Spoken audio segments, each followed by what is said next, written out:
Hi hello viewers welcome to Akasam Andhra news. Land titling act రద్దు, కీలక నిర్ణయాలకు ఆమోదం. జగన్మోహన్ రెడ్డి గతంలో ల్యాండ్ టైటిలింగ్ యాక్ట్ తీసుకొచ్చాడు లాస్ట్ లో. అదే అతను కొంచెం ఉచ్చు బిగించింది. ఇప్పుడు అది రద్దు చేసింది ప్రభుత్వం. బానే ఉంది. రద్దు చేయడం వల్ల ఎవరికి లబ్ధి పొందారు ఏంటో చూద్దాం మనం కూడా. ఏపీ కేబినెట్ ముగిసింది. రాష్ట్రంలో టీడీపీ కూటమి అధికారంలోకి వచ్చాక నిర్వహించిన రెండో కేబినెట్ భేటీ ఇది కావడం విశేషం. ఈ భేటీలో మంత్రివర్గాల్లో పలు కీలక నిర్ణయాలు తీసుకుంది. ల్యాండ్ టైటిలింగ్ యాక్ట్ రద్దు సహా నూతన ఇసుక పాలసీ రూపకల్పనకు, పౌర సరఫరా శాఖ రుణాలు, వ్యవసాయ సహకార కార్పొరేషన్ రుణం తీసుకునేందుకు ప్రభుత్వం గ్యారంటీ వంటి ప్రతిపాదనలకు ఏపీ కేబినెట్ ఆమోద ముద్ర వేసింది.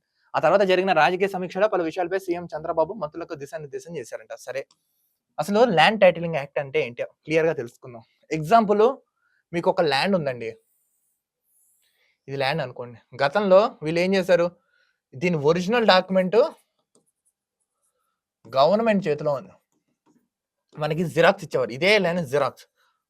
ఇప్పుడు వీళ్ళు వచ్చి ఇదంతా లేదో మేము రద్దు చేస్తున్నాం అని చెప్పారు. ఓకే, ఇప్పుడు అది లేదు, రద్దు. బాగానే ఉంది. ఇప్పుడు ఈ మంత్రివర్గ సమావేశంలో మీకు డైరెక్ట్గా ఒక క్వశ్చన్ అడుగుతున్నాను. ప్రధానంగా మీరు చర్చించవలసిన విషయం ఏంటి? Railway zone, special status, next పెట్టుబడులు, నెక్స్ట్ ఎంప్లాయ్మెంట్, మెయిన్ మస్ట్ అండి L&O అంటే లా అండ్ ఆర్డర్. వీటి గురించి ఎందుకు చర్చించలేదు మీరు? వీటి గురించి ఎందుకు చర్చించలేదు? ముఖ్యమైన అంశాలు ఇవి కదా. సరే, ఇవన్నీ చేసుకున్నారు, ప్రధానంగా ఇవి కూడా చేయాలి కదా. ఇప్పుడు వీళ్ళంతా కొంతమంది ఎక్స్పీరియన్స్ వాళ్ళు ఉన్నారు, కొత్త వాళ్ళు ఉన్నారు. సీఎం ఇప్పుడు మీరున్నారు, ఎక్స్పీరియన్స్ వాళ్ళే కదా, వీటి మీద ఫోకస్ చేయాలి కదా. రాష్ట్రం నిన్న అగాయిత్యాలు జరుగుతుంటావు, ఒక్కరు కనీసం దీని మీద సమీక్షించట్లేదు. ఎందుకు సమీక్షించట్లేదు? Question number 1. Question number 2, central government దగ్గరికి ఇప్పుడు హుటాహుటిన ఢిల్లీ వెళ్తున్నారు. ఇప్పటికే ఒక 4 నుంచి 5 సార్లు వెళ్ళారు ఢిల్లీ. ఏం మాట్లాడారు? ఏం చర్చించారు? ఏ విధి విధానాలు వచ్చాయి? ఏమన్నారు? ఆ నిర్ణయాలు ఎప్పుడు చెప్పట్లేదు మీరు. 1 మంత్ అయిపోయింది ఆల్మోస్ట్ మీ గవర్నమెంట్ ఫామ్ అయ్యి. నెక్స్ట్, అప్పు ఎంత ఉంది? మీరు శ్వేతపత్రాలు రిలీజ్ చేస్తున్నారు. అప్పు సంగతి 14 లక్షల కోట్లని అందరికి తెలుస్తుంది. ఎంతవరకు అది? ఎంతవరకు నిజం? ఎవరు చేశారు? ఎవరు అప్పిచ్చారు?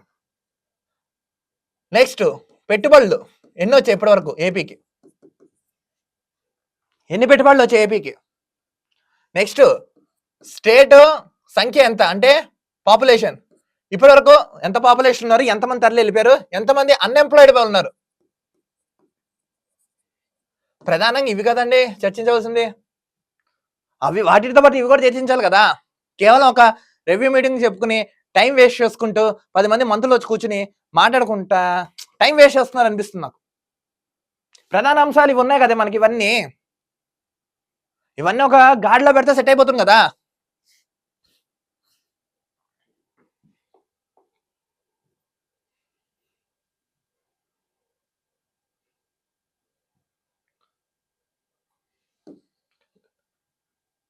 నూతన ఇసుక విధానంపై ఏపీ ప్రభుత్వం నిర్ణయం తీసుకుంది. కొత్త ఇసుక పాలసీకి పౌర సరఫరా శాఖకు 2000 కోట్ల రుణానికి ప్రభుత్వం నుంచి గ్యారెంటీ ఇచ్చే అంశాలు ఏపీ మంత్రివర్గం ఆమోదం తెలిపింది. అలాగే రైతు నుంచి ధాన్యం కొనుగోలు కోసం వ్యవసాయ సహకార కార్పొరేషన్ రుణాన్ని తీసుకునేందుకు ప్రభుత్వం అంగీకరించింది. రీసెంట్ గా నాకు తెలిసింది 7,000 కోట్లు తీసుకున్నారంట. మళ్ళీ 7,000 crores ఎవరి ద్వారా తీసుకున్నారు? జమనాథ్ ఎవరు ఉంటారు దీనికి? ఎవరు ప్రూఫ్ ఎట్ అప్పు తీశారు? వా ప్రభుత్వానికి ఈ ప్రభుత్వం తేడా ఉందబ్బా, నాకు అర్థం కాదు. ఏం తేడా ఉంది? వాళ్ళు అప్పు చేశారు, మీరు అప్పు చేస్తున్నారు. 7,000 కోట్లు ఇప్పటికి తీసుకొచ్చారంట. ఇది ఎలా మాఫీ చేస్తారు? దీనికి ఆన్సర్ చెప్పండి ఎవరైనా.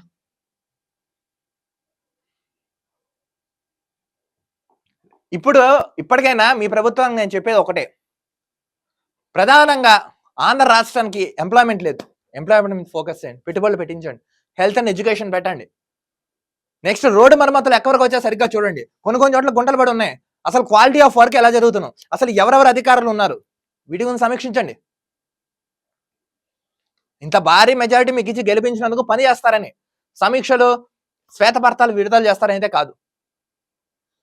చెప్తున్నాను కదా, చిన్న చిన్న మిస్టేక్స్ కనుక మీరు కానీ రెక్టిఫై చేసుకోకపోతే, చిన్న మిస్టేక్స్ అది రేపు పొద్దున పెరిగి భూతం అయ్యేలాగా మీకు దాని అంటారు చిలికి గాలవాన అయినట్టు మీకు అలా అయ్యే ఛాన్స్ అయితే ఉంటుంది. మీరు మామూలుగా చూస్తే ఇప్పుడు ఫ్రీ బస్ పెట్టారు. ఎవరు అడిగారు ఫ్రీ బస్సు? మీ ఓట్ల కోసం మీరు పెట్టుకున్నారు ఆ ఫ్రీ బస్సు. దీనివల్ల జనాలకి కొట్టుకుని చావడం తప్ప ఏం లేదు. రేపొద్దున ఇంట్లో భర్త ఏడా అన్నాడని అలిగి భార్య ఎక్కడికైనా వెళ్ళిపోతే ఎవరు బాధ్యత వహిస్తారు? ఒకసారి నిర్ణయాలు తీసుకున్న ముందర ఒకసారి చర్చించండి. ఢిల్లీ వెళ్తున్నారు కదా, వెళ్ళండి. రాష్ట్రానికి రైల్వే జోన్ కావాలి, రాష్ట్రానికి ప్రత్యేక హోదా కావాలి, విశాఖ స్టీల్ ప్లాంట్ ని ప్రైవేటైజేషన్ ఆపాలి, రోడ్లు బాగలేదు, ఎంప్లాయ్మెంట్ లేదు, కేంద్ర సహాయ సహకారాలు ఆంధ్ర రాష్ట్రం ఎట్టి పరిస్థితుల్లో ఉండాలి, మీకు మేము మాకు మీరు అన్నట్టు ఇలాంటి విషయాలు చర్చించండి. ఎంతసేపు ఒక మీటింగ్ కోసం ఒక రోజంతా టైం మాత్రం వేస్ట్ చేయకండి ఈ ప్రభుత్వానికి. అందరికి చెప్తున్నా. ఇప్పుడు నిర్ణయాలు తీసుకున్నారు. రైతుల గురించి 7,000 కోట్లు అప్పు తీసుకున్నారని మొత్తం డిస్కషన్ పెట్టారంట.